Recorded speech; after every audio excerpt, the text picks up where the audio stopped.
भैया जो सब्सक्राइब नहीं किए इनके चैनल को, भाई शंभू सिंह ऑफिशियल चैनल को, तो आप लोग सब्सक्राइब करेंगे।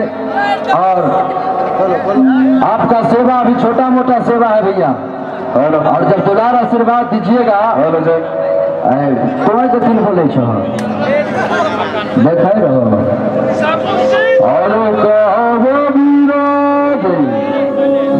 काली भगवती मैया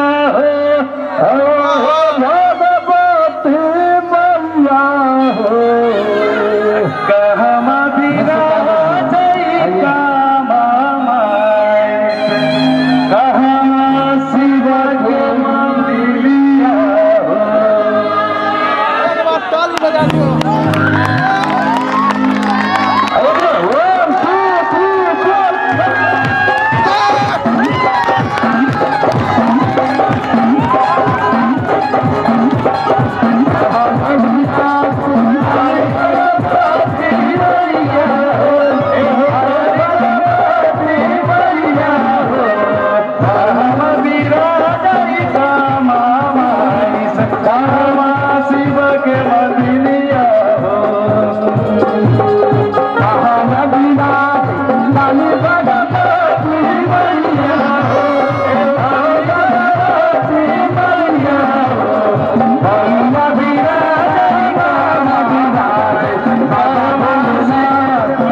पंडाला शिवाजी के हाथ कमरवा भैया गोपाला वही कैसे पंडाला शिवाजी के हाथ कमरवा।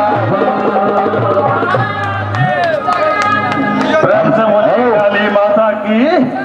देखो शंभू भैया बड़ा बेजोर, ये आपके गांव के चहेता है। बाप रे बाप, ये भैया सुनिए ना, तनिक चित्रहार दे दीजिए ना। और चेक भैया 1 मिनट, ठीक छ खींच लेते। सबसे पहले काली माई की जय और श्रोता भगवान के जय। अपने सब छिए हमर श्रोता, हमरा सुनै छिए देखै छिए तो अच्छा लगे छे। एक बार ताली मारिए ना, लगे धरी। वाह वाह, हमें शुरुआत कर लिए 2 महीना 3 महीना हमार गायकी गई रहे, 10-20 गो गाना गाय देने छिए। और यही थे 8-9 रोज शूटिंग होल रहे सावन महीना।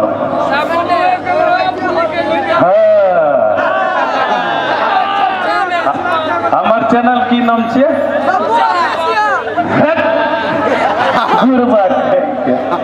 शंभू सिंह म्यूजिक ऑफिशियल, तब मिलता यूट्यूब में।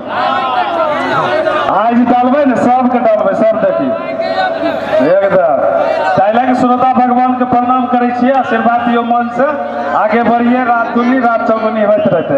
ई भैया गण है हमार पंतजलि से कुमार मनोज कुमार, ई गाना पर खुश होके 101 रुपया देने के। उनका नंबर एक बार ताली।